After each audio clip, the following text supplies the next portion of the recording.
Naruto is a series that I'm very fond of. One of the three of the big three, one of the top 10 best-selling manga of all time. I think it's one of the top 5 most popular anime/manga series in the West. Naruto is truly deserving of the title, the GOAT. Man, look, what type of video is it if I don't change the LEDs? We gotta go for a little bit of an orange color on this one. But oh, we got the orange, baby. What's up, you guys? Chase the Dark Sage here, and today we are back with another video. In today's video, we're gonna be done talking about the Naruto manga. I've already made 2 previous videos for this series, or this trilogy, I guess. So if you want to check those out, go ahead. Links will be in the description down below. But it's finally time to finish out my thoughts on Naruto after reading it all, and to give you guys my quick review, or my long review, depending on how this video turns out. So before we actually get into it, go ahead, hit the like button, subscribe if you haven't already, do all that good stuff. Follow me on all my other social media platforms. All my links will be in the description down below. So, let's go ahead and talk about this 700 chapter series. And let's go ahead and just start off with my pros and my cons. What? I still gotta talk about the plot, but I've kind of talked about the plot in the last 2 videos. I guess I'll talk about the plot now. I'm contractually obligated to talk about the plot because this is kind of a review, so let's go ahead and talk about the plot or synopsis for Naruto. You guys already know this. I don't even know why I gotta say this, but it's in my contract. In this part, it's been 3 years since the failure to retrieve Sasuke. Naruto has been gone from Konoha, training with Jiraiya, and has grown since. The Akatsuki are now on the move for the Nine-Tailed Beast, and Sasuke is gone still. Can Naruto defeat both the Akatsuki and find a way to bring our boy Sasuke back? Well, that answer has been answered for some years now since the series has been finished. So with that being said, there will be minor spoilers, but I assume everyone here knows what happens in Naruto, so let's get into what I was feeling about this manga. My first pro has to be with Naruto himself. One of the best MCs ever, even if some of his actions and thinking can be questionable at times. He's a character that takes a very unorthodox approach to solve his problems with a very strong resolve, which I love and admire. And with his super empathetic nature, you can't help but root for the boy and see how he could even turn his foes to friends. I know that sounded probably corny right there. My next pro has to be with the expanded storylines and character development for many characters. A lot of these characters, you know how they are, what they will do, and how they would act in certain situations based on the characterization Kishimoto gives us for each of these characters. You can ask any Naruto fan their top 5 favorite characters, and I bet you won't run into the same list. That's how great the characters are in this series. Now, the third thing I was loving about Naruto was the lore and the history behind Konoha itself. This manga has a way of making me feel like I'm actually from there. Kishimoto has a way for us to feel like we have to root for Konoha as a whole and make us want to look out for the best decision for Konoha itself. I'm repping the Leaf Village until I die, baby. Now, can I get into my shonen action bag with y'all boys? Because Naruto has some of the best and most memorable fights in all of shonen. It's very diversified in its fights with one of the best power systems of all time, chakra. And you lying to yourself if you wish you didn't have the ability to manipulate chakra yourself. Also, the training arcs in this series, chef's kiss. Now let's go ahead and talk about the writing I love from Kishimoto. There is lots of setup and foreshadowing in previous arcs that really pay off in later arcs and how certain things affect the story. Also, Kishimoto can sometimes be like M. Night Shyamalan with the plot twists. Some of the reveals and plot twists in Naruto are going down in the Hall of Fame of anime and manga. I also gotta talk about the shift from pre-timeskip to post-timeskip, with pre-timeskip having these kiddie dreams / problems and keeping it pretty small mostly within the confines of Konoha, while post-timeskip heavily expands the world of Naruto itself, making it feel bigger than way before. Pause. And lastly, one of the greatest recurring themes and messages of Naruto overall has to be the passing down of the Will of Fire. The Will of Fire is described as a character's motivation, dedication, and wish that is passed down to the generation after them or Shinobi's protege. Many characters in the show die with Shinobi who served or learned under them and would continue their mission or achieve the dream of their master / sensei. Whether that be finding peace between all Shinobi, protecting the youth, or to protect Konoha and all its residents. The Will of Fire is the most powerful thing in Naruto when it comes to bringing these Konoha Shinobi together for a greater cause. Whew. That was deep. But before we actually continue with this video, make sure you've done all the YouTube stuff to help boost your boy within the algorithm, like liking the video and subscribing and commenting down below your thoughts so far. But before we actually get into some of my cons that I have with the series, I gotta talk about some of the characters that I kind of changed my perspective on after reading the manga, so let's go ahead and get into that. First up is Sakura. Sakura is one of the greatest motivating factors and people in Naruto's corner as a friend, supporter, and teammate. Post Timeskip, of course. While she doesn't get much shine, I will admit it's still great to see her interact with Naruto outside of world-suffering states. Also, I'm gonna admit this right here, I wasn't too mad at the I love you scene. I mean, I get it because she was trying to take that burden off of Naruto that she put onto him on the pre-time skip, so it didn't really feel as bad, as convoluted to me as it did when I was watching the anime at first, but as I'm reading the manga, I get it a lot more now. Also, the whole, I caught up to them finally. I wish they wouldn't have put that in there. While I agree that, Sakura's levels above some of her peers in the Konoha Shinobi, she's not on the same level as the characters of Destiny in this show. I mean, Kishimoto, come on, let's be real. Now the next character is a character I never imagined me talking about, which is Sai. Sai is a character I used to think was bland and boring, but the manga seems to have a nice emphasis on Sai's growth as a person the more he is shown. Where he's introduced to the midpoint of the post-time skip, post-pain arc, you can see Sai has had a natural growth and change to be more like his peers. Now let's go ahead and talk about Danzo, aka Mr. Slime Season himself, aka Mr. Slimeball. While dealing in the shadows and using very underhanded ways to get what he wants, he truly understands how he wants to attain peace by any means necessary, and won't think twice about trying to F people over that get in front of that. His main goal is to protect the Leaf Village, and I love the small backstory we got with him and the third Hokage. Now this next character I'm about to talk about, he used to be one of my favorite characters, and that has to be Kakashi. Kakashi wasn't as great as I thought he would be compared to his anime counterpart. He takes a lot of the backseat and is mostly used as backup or the fighter to keep something busy. Now don't misconstrue what I'm saying. I'm not saying that he doesn't serve a purpose, but what we get of him in the 4th grade ninja war with all the pain and suffering he has suffered, I felt should have been reflected more throughout the series. Plus, he was rarely even there for his own cell. I mean, come on, he was a deadbeat sensei. And lastly, we gotta talk about Sasuke.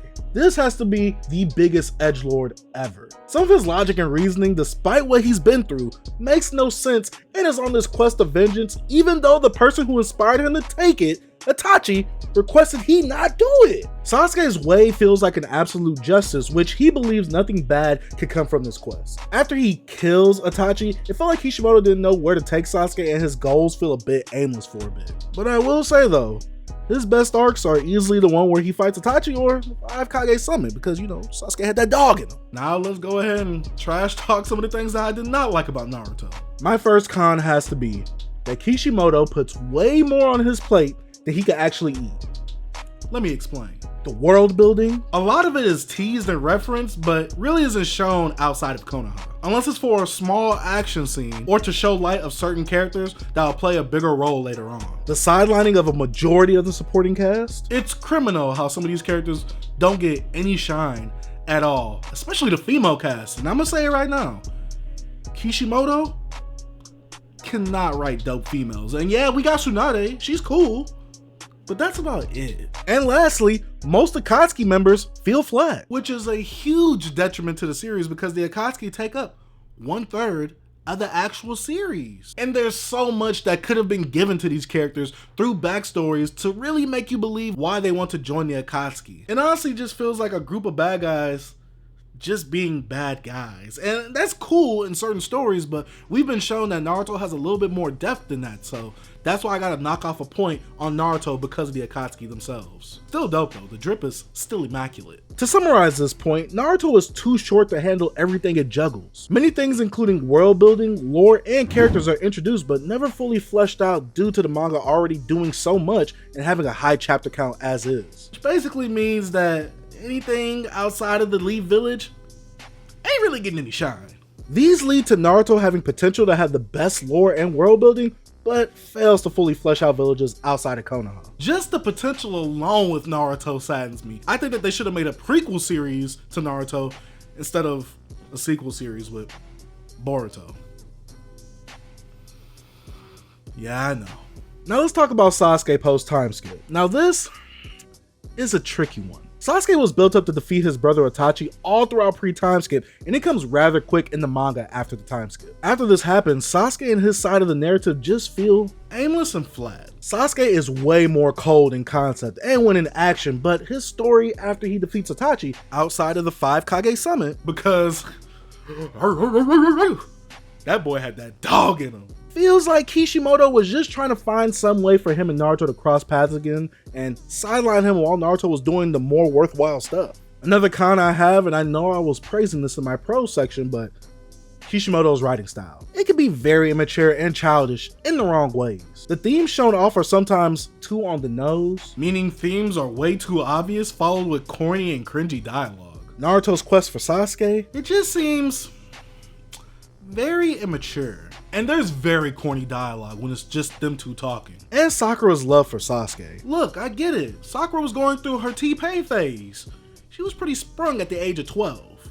But you telling me you had a crush on a guy you barely know, and that's what's considered you being in love? Kishimoto, me and you need to have a little chat. And last thing, before I actually forget this one point, which is a spoiler for an event in the last 10 chapters, the ninja's centerfold reverse harem jutsu being used on Kaguya, on the mother of chakra, the biggest antagonist of the series. No, I'm out. We also have the 4th Great Ninja War. No, I'm out again. There's way too many problems with the 4th Great Ninja War that I have. This is the arc I dropped the anime in, so to fully experience it in the manga was sloppy to say the least. There's plenty of bad things within this arc, like the bad pacing, power-ups on top of power-ups, the cramming and rushing of many plot elements, then switching the most hyped up villain of all time with the character we never heard of until 30 chapters before the series ended. Kishimoto, what was you trying to cook with that? We also have the sloppy and cluttered manga art in some panels. Do y'all want me to keep going? Because I can keep going. But I will say this. I'd be a liar and say if I didn't enjoy or love this arc though. And for my last con, we gotta talk about one of the biggest ones with this part of Naruto. Pre-timeskip Naruto, the story obviously, is slapped in the face with disrespect by elements of prophecy, fate, and destiny becoming a central focus at one point in Shippuden. This severely hurts Naruto's underdog story a lot, and the heartfelt speech he had against Neji. It also goes against one of the major themes presented in the pre-timeskip narrative. And honestly, I just really wasn't feeling it overall. Especially when they tried to tie the Sage of Six Paths thing in. I think it was kind of whack. But that's about it with my cons, but I do have one nitpick, and to me, this just doesn't make sense. So when a Uchiha member uses their Mangekyo Sharingan, they begin to go blind, right? And in order for them to prevent them from going blind, they have to transplant another member's eyes, right? So please make this make sense to me, because Sasuke goes blind from using his Mangekyo too much and has to resort to transplanting Itachi's eyes to himself, right? So how is he able to use Itachi's eyes when Itachi was on the verge of being blind himself? Huh? Also, how come when the Ito Tensei Jutsu was performed, everybody was brought back at the age that they died except for Madara? That man was old, crusty, and dusty when he died, but he came back in his prime? Come on, Kishimoto. But now it's time for my final verdict on Naruto, and I gotta say, it was a blast to go through the series again. To see Naruto being outcasted to being the hero of his village and the ninja world was such a great story. While this is my second run through of the series, going through it without filler was refreshing to say the least. While some things can come off corny, a bit wordy, and might drag a bit, Naruto is still that legendary series I've always seen it as. The characters are great and the standout moments are fantastic. I got a better appreciation for this series and some more insight from knowing past events and how they influenced earlier events. And now I have a bigger dissatisfaction with the 61 chapters of Boruto that I read. I do think Naruto pre-timeskip is still better narratively than post-timeskip, but post-timeskip has way better moments, hype and fight-wise. 72 volumes and 700 chapters later, I give Naruto an 8 out of 10. Hey, now hold your horses. We're not done with this video. Now it's time for the second part of the video, and this is what I'm gonna call the manga barbershop talk. Where I'm just gonna be talking, fanboying, and shooting the ish. In this section, I'm gonna quickly go over my favorite arcs and fights throughout all of Naruto, so let's go. Let's start off with my top 5 favorite arcs, and my number 5 has to be the Sasuke retrieval arc. This arc gave a lot of shine for some of our Konoha ninjas that were well deserved, like Shikamaru, Choji, and Kiba. This arc was also a great climax to symbolize the end of the pre-time skip. Number 4 has to be the Kage Summon meeting arc, which has great character moments for Sasuke, great world building with introducing the other Kages and their past with dealing in the war and the United Fronts. And Sasuke showing off his new abilities of the Sharingan and Kakashi mirroring the third Hokage's fight with the Orochimaru with Sasuke. Man, this arc was some heat. Third spot has to go to the Tale of the Gallant Jiraiya. Now, this gave Jiraiya much character development, showing him in a different light and centering on him more as a mentor. This also led to the backstory of Pain, Minato, and how Naruto's name came about. The climax of Jiraiya dying to give the Leaf Village a fighting chance, seeing one of his pupils for one last time, and leaving his dream in Naruto's hand was a great send-off for his character. Number 2 has to go to the Chunin exams, and this was the introduction to all the Konoha ninja in Naruto's class. We had great stakes with the Force of Death, great fights like Rock Lee vs. Gaara, and great character development making you want to support and like all the other ninjas in Konoha. And my number 1 has to go to the Pain Invasion arc. I feel like I shouldn't even need to explain this, and I won't.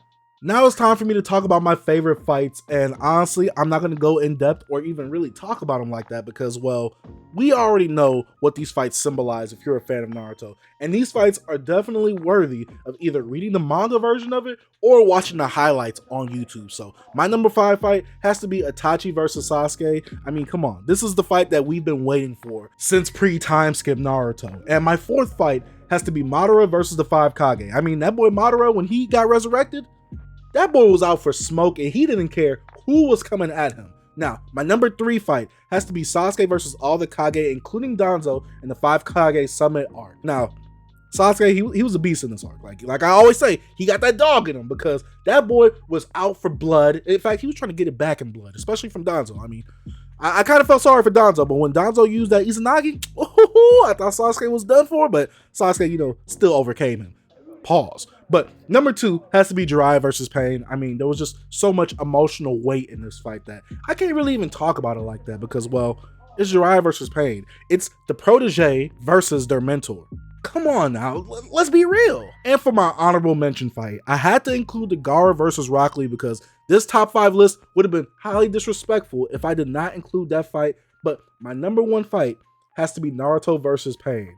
The 2 protege that was under the same mentor that had the same goal in mind to achieve peace, and they each find their own way of trying to attain peace. And the way that Naruto overcomes pain physically and mentally, like I said, this was brilliant. Kishimoto, I don't know how you did it. This was the beginning of the Talk no Jutsu basically, but Naruto, he really did it. He really outdone himself. And he became the hero of the village at that point. They should have just gave him the Kage title at that time, but I'm not the writer. But either way, those are my top 5 favorite fights. Now comment down below, what is your top 5 arcs and your top 5 favorite fights if you have gotten this far into the video. Like I said, thank you guys for watching. Dark Sage out. Peace.